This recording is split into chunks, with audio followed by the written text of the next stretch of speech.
Greetings, everyone, and welcome back. I hope you're ready to learn about the history of Magic the Gathering with a Spanish product.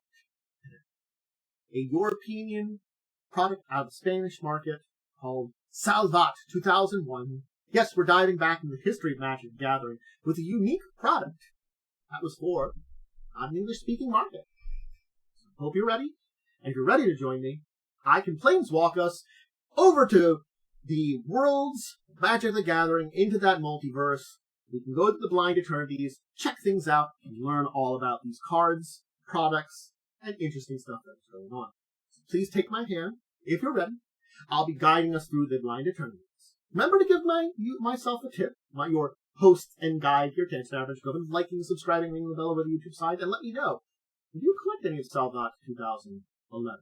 Because I only knew a little bit about the first one when I talked about it. And I didn't really collect it. Anyway. To the worlds of magic and through the blind eternities we go. We've arrived once more. Ooh. Fearsome traveling here. Fearsome indeed. But we've arrived safe. Alright. Let's learn about Salvat 2011. Let's start off by talking about what this was. And here's an advertisement for it. It's a reprint set. A reprint only set. So, all these cards are just reprints. There are no new cards in it. It was distributed in special booster packs of 12 cards with 60 weekly issues of the collectible Magic Encyclopedia. So, yep. You get all 60 issues, each one you'd have 12 cards, and they'd form booster decks. Yep. Talking about Magic Encyclopedia, well, we didn't talk, I don't know if I talked a lot about this last time I did the Salvat video. But, basically, Salvat, as a set, the Magic Encyclopedia was distributed by the group Salvat, which was a company of the Hachette Group, publisher company, and Hasbro, which is the parent company of Wizards of the Coast. So basically, this version of it here was for when it was published in Italy, France, and the UK. But in Spanish-speaking countries, in Spain, it was published under Salvat. I'm showing, I think, the English version here. So yeah. And so there was promotional stuff in each of these things. In the original set was Salvat 2005 with the 2005 edition, which there then was a number of other extra editions. But we finally get to the 2011 version of it. A new version of it, that hasn't been in existence since we had those 2005, 2006 versions of the Magic Encyclopedia. There's a new edition. It was tested in May of 2010 with issues 1 and number 5. And from January 2011 to 2012, 60 issues were distributed on a weekly basis. And this is where we get our 12 theme decks coming from. Other promotional gifts was a Spanish demo CD, Ultra Pro deck box with life counter, playmat featuring Jace Valerian and Liliana Vest, a binder featuring Jace the Mind Sculpture, and a Salvat comic, Leyenda de Planeswalker, Path of the Planeswalker, which was basically a compilation of a bunch of the Planeswalker webcomics that had been appearing on MagicGathering.com. So there's a lot of stuff that was with it. And each issue also contained a booster from a set from Worldwake or Magic 2011. So we get our special packs from the Salvat 2011. We get our booster packs. We get a lot of stuff in the Magic Encyclopedia. A little good combination of things. Anyway. This was its symbol. A Pegasus. First release. And of course, it did start releasing in January 2011. But you had to, wait the entire time to get it. There was 224 individual cards, of which 86 were common, 59 were uncommon, 59 were rares, and 20 were basic. There theoretically is a repeat rare. I don't know which one it is. I'm going to tell you now, we'll talk about it, but there theoretically was a repeat rare in amongst it. So, yes, the cards, seen in boosters like this, form decks, theme decks, of which there were 12 of them. So you would have a total of 720 cards. That's a lot. Remember, there's only 224 unique ones with distinct illustrations. Other than that, there were 720 total.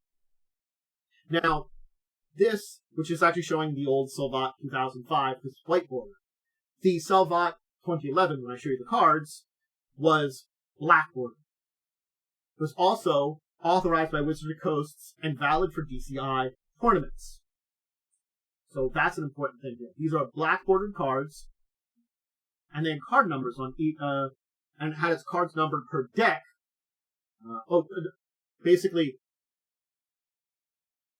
it has a card number on the card list for the entire set, and 2005 had card number for each of the individual decks. So, yeah. Before, you'd have card like 1 from deck 1.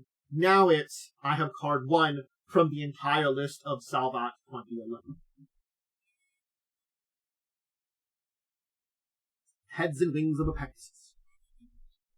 Alright, let's talk decks. So, there were 5 rares in each of these decks. Hence why there's 59, hence why 1 repeat. The deck that I don't have a deck list for, which I wasn't able to find online, that's the one I don't know what the repeat is, but I knew 4 of the rares. Here are the ones from Wings of Light. It's a pure white deck. We've Spirit of the Hearth here, who gives you hexproof. Hey, it's a flying 4/5. We also have Calcification, or Mass Calcify, which destroys all non-white creatures. Very good for a white deck. Luminarch Ascension. At the beginning of each opponent's end step, if you didn't lose life, you put an Ascension counter on it, and then once you get enough Ascension counters on it, 4 or more, for a white and colorless, you create 4/4 angel tokens. Basically, your opponent's going to damage you. And then we have, of course, Glorious Anthem, which gives all of your creatures +1/+1. And, of course, then also Honor the Pure, which gives all white creatures +1/+1. So we had one of each of those, which was really interesting here. But they were different. So one is creatures, one is your creatures, the other is white creatures. It was kind of an interesting thing that we had both of them in this case here. Creatures you control and then white creatures. But it was a very pure white deck.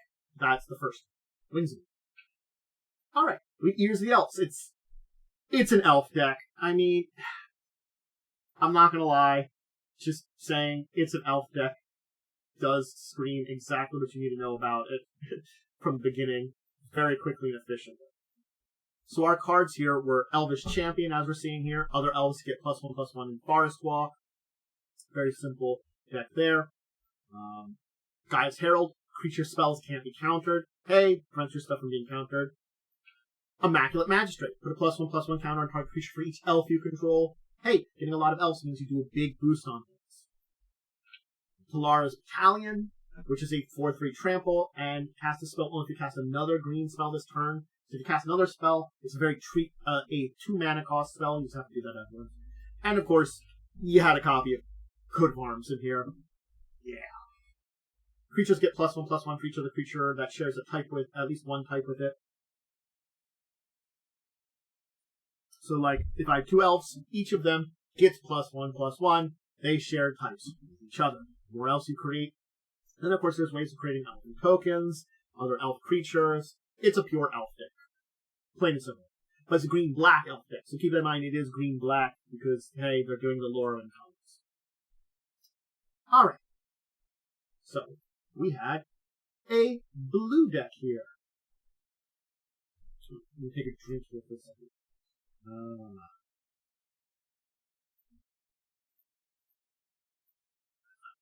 Move on to the Thought of the Wind, as it's called.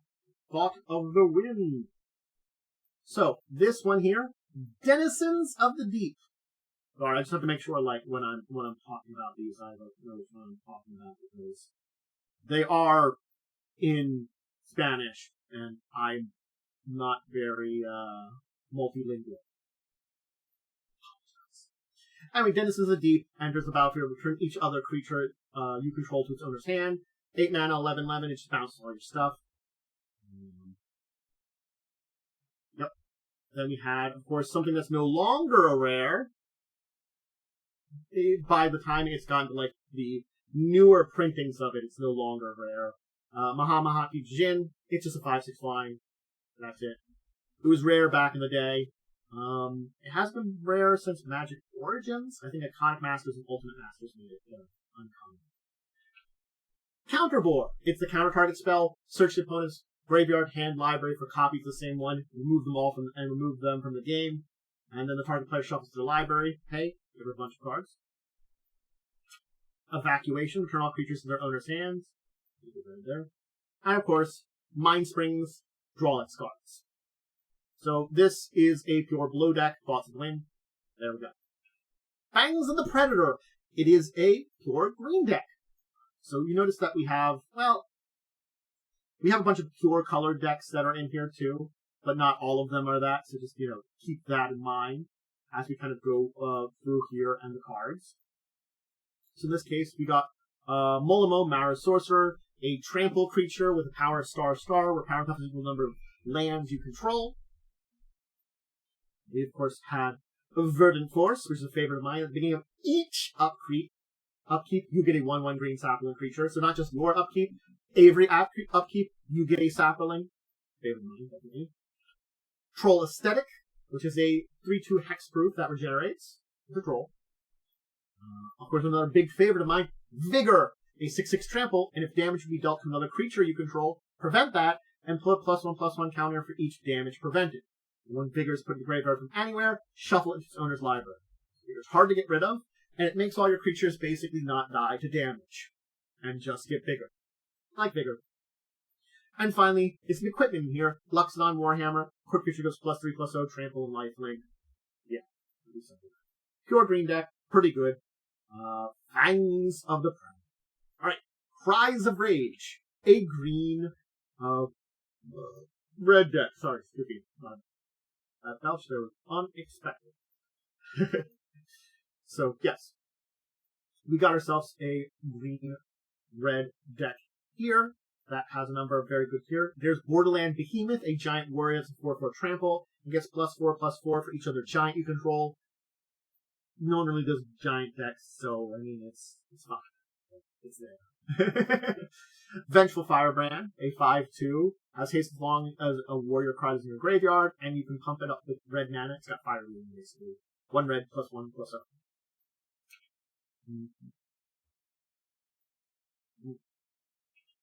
Miri Cat Warrior.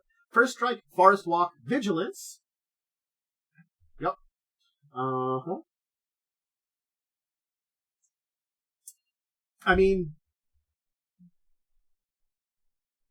That's it. First strike, Forest Walk, Vigilance. I don't think I have to say more about it. Miri Cat Warrior. Pretty good for 3 mana. Stonebrow, Croson Hero. A 4/4 trample. Whenever the creature you control with trample attacks, it gets +2/+2 until end of turn. Pumps up your trample creatures. And of course, finally, our spell, Hurricane. Reprint from original, unlimited, first, alpha beta. Does X damage to each creature with flying and each player. Big land group nuke everything. One of the classics. Alright, we move on from Cries of Rage to a pure black deck with Eyes of Shadow. They are upon you. With yet another card that is no longer rare in this set. So keep that in mind. But for now, we have Mortivore, whose power and toughness equal number of creature cards in all graveyards, and then it regenerates. We have Ascendant Evankar, a favorite of mine, in especially pure black decks. It's a flying 3/3, other black creatures with +1/+1, non-black shrink.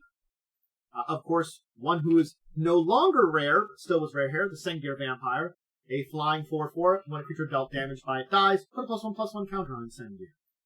Yep, so it's no longer that. We have Mind Shatter. Target player discards X cards at random, of course. And then we have Underworld Dreams here, the enchantment.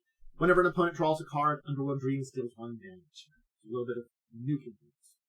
Alright, we got our first tricolor decks with Claws of Vengeance, which is mostly green with some white and red built in here. But, yeah, mostly green. So this would be not bad.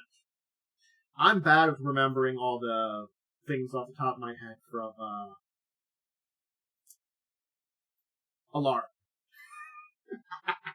So forgive me for trying to remember off the top of my head. Anyway, we have Brian Stout Arm here, a 4/4 lifelink, when you can sacrifice another creature, and Bryon here will deal damage equal to that creature's sacrifice creature's power to target player, which you then gain life from, of course. Chow Mano Revolutionary, prevent all damage that be dealt to Chow Mano, a 2/2, so he just doesn't take damage. Megalanoth from Conflux. Hey, Naya. It's Naya, because it says Naya on the card. Anyway, it's a Trample Vigilance 6/6 for 6 mana, and whenever it blocks a creature, Megalanoth deals damage to that creature's controller equal to Megalanoth's power. Also, whenever Megalanoth blocks a creature, Megalanoth basically nukes the creature's control a little bit. So, yeah. It's a good block. Colonian Behemoth, a 9/9 Shroud. That's it. And of course, Pariah, our enchant aura. All damage that be dealt to you is instead damage dealt to damaged creature. Hey, put Pariah on, Chow Mano. Now all damage dealt to me is dealt to Chow Mano, and damage dealt to Chow Mano is prevented. Just saying, pretty good combo there. Just saying. Alright, now that we've got the Claws of Vengeance out of Doom, the way we have to do Relics of Doom. Getting into an artifact deck. Doing some fun with that. So we're starting with Sharding Sphinx here. A flying 4/4. Whenever an artifact creature you control deals combat damage to a player, you may create a blue 1 Thopter with flying. So do damage gets them. And there's a black-blue deck. We also have Master of Ethereum, whose power and toughness is equal number of artifacts you control, and gives a boost of +1/+1 to other artifact creatures. We have Razormane Masticore, a first strike. At the beginning of your upkeep, you sacrifice unless you discard a card. At the beginning of your draw step, you may have it deal 3 damage to target creature. Fifth Dawn, original. We have Font of Mythos. At the beginning of each player's draw step, they draw 2 additional cards, making it that everybody's drawing 3 cards per turn. Big number. I have something like Underworld Dreams, and just units. Just saying, between different decks, some boasts there. And of course, Howling Mine, which is the beginning of each player's draw step. If Howling Mine is untapped, that player draws an additional card.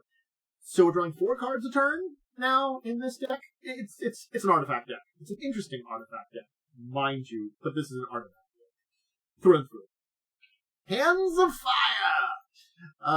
This is very much sort of more of a burn deck, I would call this one, even though I don't think it's kind of a burn deck. Kind of burn, not a lot of burning, but some direct damage stuff. We have Kamal here, Pit Fighter, a 6/1 haste that has to deal 3 damage to target creature or player. It's direct damage, it's not a spell, but it's still burning. Of course, to go with the burn theme, we have Shivan Dragon, the 5/5 flying, and he's no longer rare. Sorry, Shivan Dragon, you're uncommon by the time of Foundations, but yeah, the fire breathing ability, 1 red mana gets +1/+0 until end of turn. Yeah. We have Bane Fire, which deals X damage to a target. If X is 5 or more, Bane Fire can't be countered, and the damage can't be prevented. The Furnace of Wrath, the source would deal damage to a creature or player. It deals double that damage to that creature and player instead. It doubles damage for everything.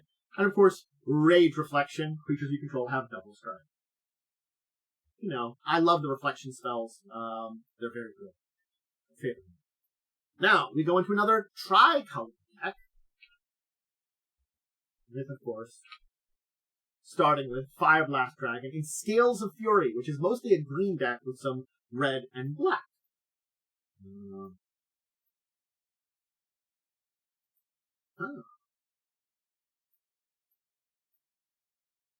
Oh, I'm missing a rare then. Anyway, sorry. just realizing something that's in here. Flame Blast Dragon's in here. A flying that when it attacks you may pay X and run red to do X damage to your target. Basically unique stuff.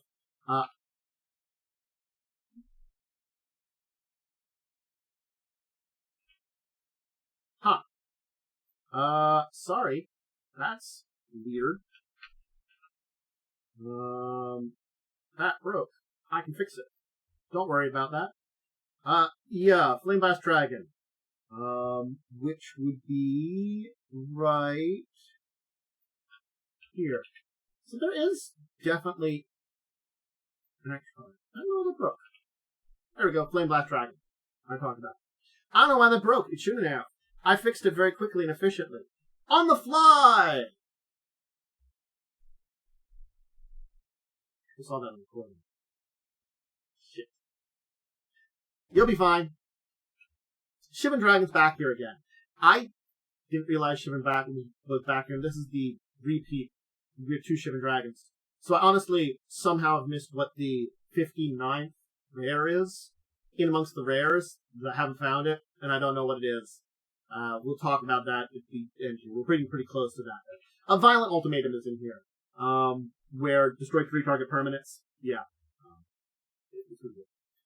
Crucible Fire, where dragon creatures you control get +3/+3. And of course, Dragon Roost, where for 5 colorless and 2 red, put a 5/5 flying dragon creature token to play. Yeah. Pretty simple and very interesting. A dragon deck. And finally, the final deck that we know the most about, Mind of the Void, a blue-white deck. Yes, a blue-white deck, which is an interesting kind of combination of colors here. And here, of course, we have Isleback Spawn. So Isleback Spawn here, our good friend, is a 4/8 Shroud Kraken that gets +4/+8 as long as your library has 20 or fewer cards in it. The more cards you get away, it becomes an 8/16. Pretty big. Sphinx of Jawar Isle, Flying Shroud 5/5. You may look at the top card of your library any time. Alright, cool. Traumatize! Target player puts the top half of her library rounded down into his or her graveyard. Yep. Memory Erosion. Whenever an opponent casts a spell, that player puts the top 2 cards of their library in their graveyard. This is very nil decky in a lot of ways. And of course, Yavimaya Tome, which again is no longer rare, but was rare at this point in time. 4 tap, draw a card. Now there's one final deck which I know about 4 of the rares from, which I've been able to find, but I don't know the last rare. I somehow missed that in my research, and I missed that. This is Eons of Evil, which from what I can tell is a tricolor deck also, and a blue-black-red deck. Okay? Okay. That's where we're at right now. Again, this is one of those things that like, trying to figure this out necessarily wasn't easy, particular. This is Deathbringer Thoktar. When another creature you control dies, put a +1/+1 counter on it, and remove +1/+1 counter on it to deal 1 damage to target creature or player. Another card in here is Gareth Zol, Plague Queen, a flying haste 5/5. Whenever a creature dealt damage by it is put into the graveyard, put a +1/+1 counter on it. When deal combat damage to player, you may draw a card. We also have Vampiric Dragon, a flying 5/5 for 1 colorless and a red. It deals damage to a creature, and whenever a creature dealt damage by it dies, put a +1/+1 counter on it. And it's got a vampire ability. And finally, over here in red, which I was able to find about, is Helmback Goliath, which is a 6/6, and whenever another creature enters the battlefield, you may put X +1/+1 counters on Helmback Goliath, where X is that creature's power. Alright, so Eons of Evil, this set here, I don't have the deck list for. I was able to find it online. Again, I was using, looking up a number of other sources. It's not up on the Magic Wiki. Basically, it's just, I don't know what's in Eons of Evil, and I somehow missed whatever the extra rare was. So there's one more rare, at least that was rare as of Salvat, that I don't know about, unfortunately. It's either blue, black, or red. I don't think it's one of the multiplayer ones. But yeah, so sorry about that, and we'll go back to here, because that's Salvat 2011. I think that's the problem here, is we know the cards, we know some of the packaging, we know how this was, but this isn't like a normal release set. This is a set that you have to get a subscription to. You'd have to get a subscription to the Magic Encyclopedia, either the original, probably in this case the original Spanish version, because we didn't really get other languages like we did the original Magic Encyclopedia back in 2005. And then when you get the subscription, you get a bunch of stuff with it, and you get these packs, which form into 12 decks. And over the course of that 60 weeks, you get 12 pretty interesting decks.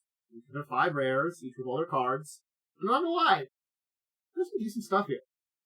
These aren't bad sets. Not in the least.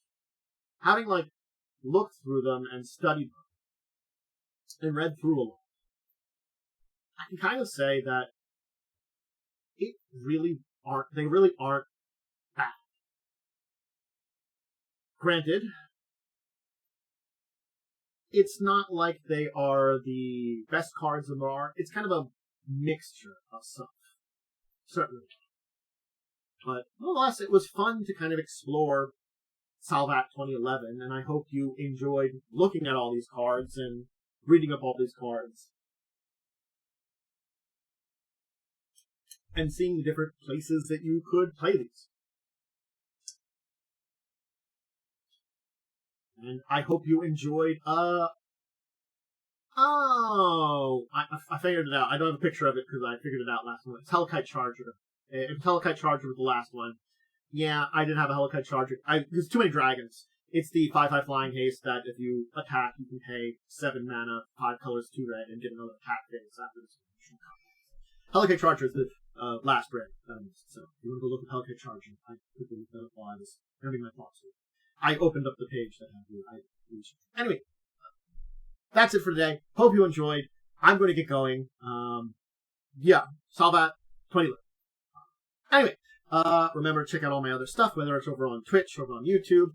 If you're going over to any of them, check out my social media. That's my Discord, my Blue Sky, Twitter/X, my YouTube About page. This gives you all the information about updates on schedule, when I'm streaming, things that are going on in my life, all those kind of things. Great places to keep in contact with me and know what's going on. Social media. I also put cat picks up there on occasion. Good to see. Check out all my stuff. Remember to do the things that YouTube to appease the algorithm. Like, subscribe, ring the bell, all that kind of great stuff. This has been a little scuff. Sure, it has been. But it's okay. It's okay. Alright, everybody. Farewell. Goodbye.